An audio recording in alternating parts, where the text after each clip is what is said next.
de esas manifestaciones son. No individuación del paciente y después nos ensañamos. Queremos pasarle un catéter, pero si ya el paciente está bastante grave, ya voy pasando un catéter venoso central a la paciente. Existe una ley física que dice, está bien clara, es una ley de un francés, que dice que el flujo a través de un vaso es directamente proporcional al diámetro y inversamente proporcional a la longitud. Eso lo dice Higieno, corto y grueso. Yo trabajaba con 4 catéteres. Él sabe que yo he trabajado con 2 aquí en periferia y 2 yugulares externos. Y feliz como una lombriz, como digo yo. ¿Entiendes? Feliz con ese paciente. ¿Para qué voy a ponerme a ponerle un catéter central? Si realmente eso es un riesgo añadido a una paciente que ya tiene bastante riesgo ya. Y lo que yo siempre digo, porque yo me dedicaba, yo era asesor del ministro allá en la parte esta de muerte materna, y yo decía que las pacientes se mueren por 3 cosas. Por negligencia, por impericia y por imprudencia. Fíjense, aunque haya falta de recursos, se lo estaba diciendo Espino ahí, la mayoría de pacientes se mueren en los hospitales, donde están todos los recursos, no se mueren allá en la montaña. Y en mi país todas las que se mueren por negligencia, por impericia y por imprudencia también. No se mueren por otra cosa. Lo que queremos entonces, como digo yo, justificar lo injustificable. La muerte por hemorragia es muerte de subdesarrollo. México, para ser desarrollado, y Cuba también, tienen que aspirar a que la gente se le muera de enfermedad tromboembólica. Como ustedes aspiran a ser un país desarrollado, somos un país de obesos. Pues los países obesos son desarrollados. Entonces de eso se mueren las pacientes habitualmente en los países desarrollados de enfermedad tromboembólica. Pasa. No me crean entonces. Eso es lo que nos enseñaron a nosotros a diagnosticar en ciencias básicas. Un paciente está en shock cuando está hipotenso, oligúrico, acidosis metabólica, alteración del estado de vigilia. Eso es obsoleto en hemorragia obstétrica o en hemorragia de cualquier tipo en diagnóstico de shock. Primero, la hipotensión es tardía.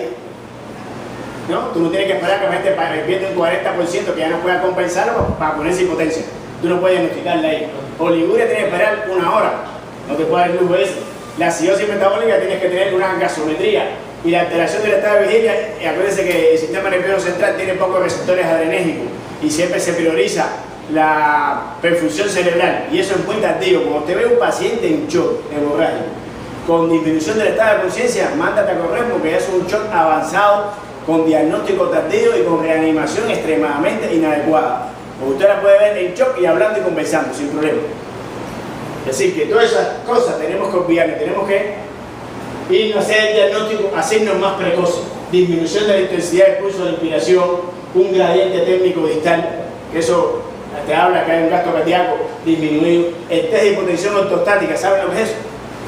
¿Cómo ustedes diagnostican al paciente de una hemorragia interna que tiene, por ejemplo, una paciente posquirúrgica que tiene un hematoma retroperitoneal? ¿Cómo saben eso? Eso no sale por la vagina si no dejan la cúpula abierta, eso se queda adentro. ¿Cómo ustedes diagnostican eso?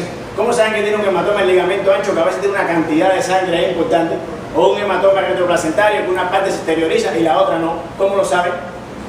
Tienen que hacerle un test de hipotensión ortostática, o llamado TIL test. ¿Saben cómo se hace? Eso es elemental. Eso, la paciente acostada se le toma la presión y el pulso y se sienta. A veces ella sola, cuando se sientan, hacen manifestaciones que dicen que son vagales, no, eso son hipotensión ortostática, ya es positivo, no tiene que hacerle nada más. Pero si aumenta en 20 latidos por minuto la frecuencia cardíaca y disminuye la tensión sistólica en 10 milímetros de mercurio, eso se considera que es positivo. ¿Qué pasa? Que eso se ve en un 20%. Eso tiene un valor predictivo positivo de un 20%. Pero sirve para hacer el diagnóstico de hemorragia interna, cuando usted no la visualiza. A veces las pacientes usted las manda para su piso, ¿no? Como dicen aquí, pero decimos sala, y la levanta. Y cuando la levanta, la paciente se desmaya. Esa paciente está hipovolémica, por alguna razón. Entonces tiene que darse cuenta también de eso. Pasa. Y bueno, la disminución de presión de pulso, eso es clásico, ¿no? Primero cae la sistólica, por la vasoconstricción aumenta la diastólica, disminuye el pulso, y eso es un ciclo precoz también de ¿cómo se llama?, de hipoperfusión. Otra, pasa la anterior, la anterior. Otra cosa importante, y le vamos a hacer una pregunta. ¿Todas las pacientes hipovolémicas están taquicárdicas, sí o no? ¿Tienen aumento de la frecuencia cardíaca, sí o no? Díganme. ¿Sí? No. Miren, existe una cosa que se llama bradicardia paradójica del shock hipovolémico, que tiene la misma fisiopatología del shock vasovagal, que llega un momento en que el corazón se contrae sin sangre, manda un estímulo central, él manda una respuesta vagal y por el reflejo de profesor Harris produce una disminución de la frecuencia cardíaca. Esa paciente puede tener frecuencia cardíaca normal y a veces tener una pérdida de sangre de más de 2000 mililitros. Que se llama bradicardia paradójica y choque hipovolémico, y no se trata con atropina, se trata con volumen. Si por principio todas están taquicárdica, pero puede haber de la bradicardia paradójica que tiene una pseudoadaptación crónica a la pérdida de sangre. ¿Sí o no? ¿Están acostumbrados a ver sangre? Ustedes ven sangre normal, ¿sí o no? Entonces, como están pseudoadaptados crónicamente a ver sangre, no diagnostican precozmente las hemorragias obstétricas, porque las infraestiman, miren los estudios ahí con la referencia, las infraestiman habitualmente por debajo de 500 mililitros y las sobreestiman entre 100 y 150 mililitros. Imagínense qué problema es. Y mire, la revisión sistemática, mire lo que resultó. Y como están acostumbrados a ver sangre, ya no perciben. Por eso esa percepción subjetiva de la pérdida de sangre siempre va a ser un problema. No ligera, no moderada, no severa. Ahora miren lo que hicieron los malos. Los malos hacen cosas muy sencillas y racionales. Y las podemos hacer nosotros. Pasa. Miren, qué sencillito. Eso no se puede hacer aquí en los hospitales. Díganme. Miren, hacen un set, como la doctora también hizo un comentario, hacen un set y le echan a unos 1000 mililitros, a otros 500, así, y van pasando a todos los residentes, a todos los especialistas. ¿Ustedes saben quiénes son los mejores en eso? ¿A qué no saben? Haciendo estimación visual de las pérdidas. Los internistas, los intensivistas, los anestesiólogos o los obstetras. Los anestesiólogos. ¿Quiénes son los mejores? Los anestesiólogos. Los anestesiólogos son los mejores. Son mejores, ¿por qué? Porque ustedes ya están pseudo adaptados crónicamente a ver sangre. Y entonces por eso no perciben ese sangrado. Y nosotros porque no tenemos el entrenamiento ese tampoco de hacer percepción de la pérdida de sangre. Es una cosa sencilla, un set que se puede hacer en cualquier lugar y se pasa ahí a los residentes ahí y hacen por lo menos una estimación. Pasa. Y lo más interesante es esto, miren, esto desde el año 2008 salió ese artículo publicado. Lo más interesante son los que escribieron el artículo, los que han leído actualmente de hemorragia, de intensivismo obstétrico, saben que eso, Didi, Clark, Belfort, son los que escriben todos esos libros, prácticamente, a no ser Foley, que es el que falta ahí, escriben todos esos libros y ellos, esa fórmula es una fórmula que ellos hicieron tratando de tomar el volumen sanguíneo materno con el porciento de volumen sanguíneo postparto, hicieron esa fórmula para mejorar la estimación visual de las pérdidas. Es una fórmula para mejorar y se comparó con estimación visual de las pérdidas y fue superior. Pero nadie usa nada de eso.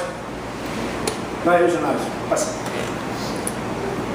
¿Por qué seguimos usando esa clasificación desde el año 94 y para pacientes de 70 kilos y hecha por la TLS para atrás? ¿Por qué? Si esa clasificación no tiene en cuenta el aumento del volumen sanguíneo materno, ¿por qué seguimos usando esa clasificación? ¿Para qué nos sirve eso? Decía Shoemaker, toda clasificación que no haya implícita una conducta terapéutica es un mero ejercicio de la memoria. Si ustedes quieren hacer profilaxis del Alzheimer, está bien, apréndase la clasificación esa ahí. Y con eso, también, tranquilo con eso, pasa. Pero además surgió esta, que es la más reciente, que surgió en el 2007. A nosotros nos gusta una, que estamos viendo ahí en perinatología, nos gusta una clasificación un poco más compleja, pero lleva implícita la conducta terapéutica, pasa. Que sería esa que el día que terminemos el libro, entonces me saldrá la clasificación, que la ventaja que tiene es que la divide en clases, el estimado, el volumen, los síntomas y signos y la conducta terapéutica. Pero además de una escala de colores, ¿saben quién inventó la escala de colores, no? El triage, ¿quién lo inventó? Sí, ¿quién lo inventó? Los cirujanos, el médico de Napoleón, fue el que inventó el triage, esa palabra es francesa. Entonces a partir del triage ese se adoptó entonces el sistema de colores, ¿no? Y que nosotros le pusimos así, verde, amarillo, rojo, y el otro no sé de qué color es, un poco más rojo, más intenso, ¿entiendes? Y lo dividimos, ¿lo ves? En ligera, moderada, severa, crítica, línea de alerta, línea de acción, línea, por ejemplo, en línea de alerta usted hace un protocolo de hemorragia obstétrica menor, mira así como dice allá. Ya en línea de acción, que es el manejo activo expectante, que la doctora ya habló de eso, ya utiliza un protocolo de hemorragia obstétrica mayor, mayor de 1000 mililitros. Después ya tiene la línea de peligro, que es manejo activo urgente, con todas las medidas anti-shock. Y bueno, ya el manejo activo crítico, que se hace la terapia intensiva, que es un manejo más avanzado de los pacientes en shock. Yo sé que está compleja, será la perspectiva más compleja que hay, pero Es para explicarle que realmente esto lleva una secuencia distinta. Pasa. Ya la doctora habló de esto, ahí no hay duda, pero lo que más ha hecho avanzar a la obstetricia en el último siglo, se puede decir, es el manejo activo del alumbramiento. Pero todavía, yo le decía a ella, en los lineamientos del 2010 dice, puede hacer manejo activo con oxitocina, ergonovina, misoprostol y capetopril. ¿Sí o no? ¿No lo dice así? Yo le traje el libro y ya está bien demostrado. Pasa. Miren, después de analizar 21 estudios con todas las características que dice el doctor Espino, que él tiene los estudios, aleatorizado, doble, triple ciego, con grupo control, se llegó a la conclusión que la oxitocina de 10 unidades a todas las pacientes.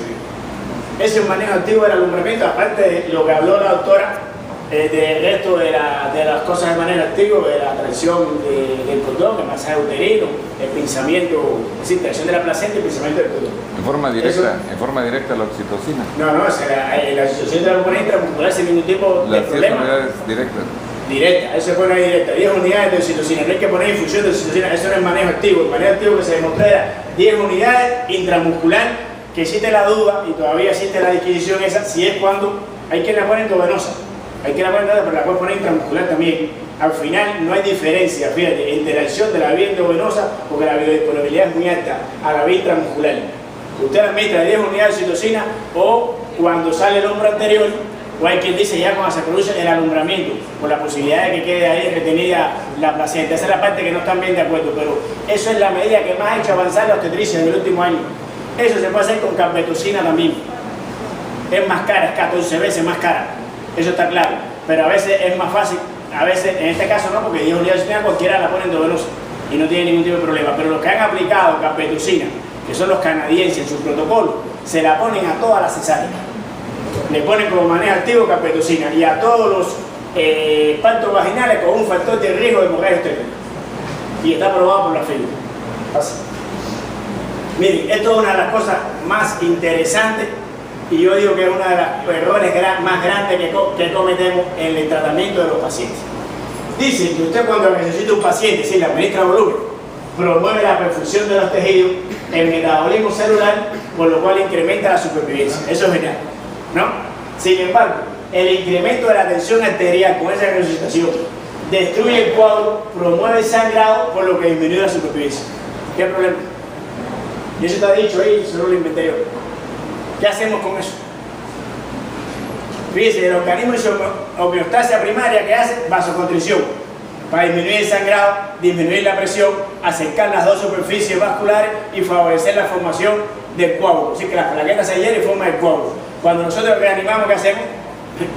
Aumentamos esa zona ahí, aumentamos el flujo, diluimos el coágulo y aumentamos el sangrado. Entonces, crear una media, ¿no?, entre lo que hace el organismo y lo que debemos hacer nosotros es la parte compleja de la reanimación. Y por eso entonces es que realmente se necesita un equipo multidisciplinario para el tratamiento de estos pacientes.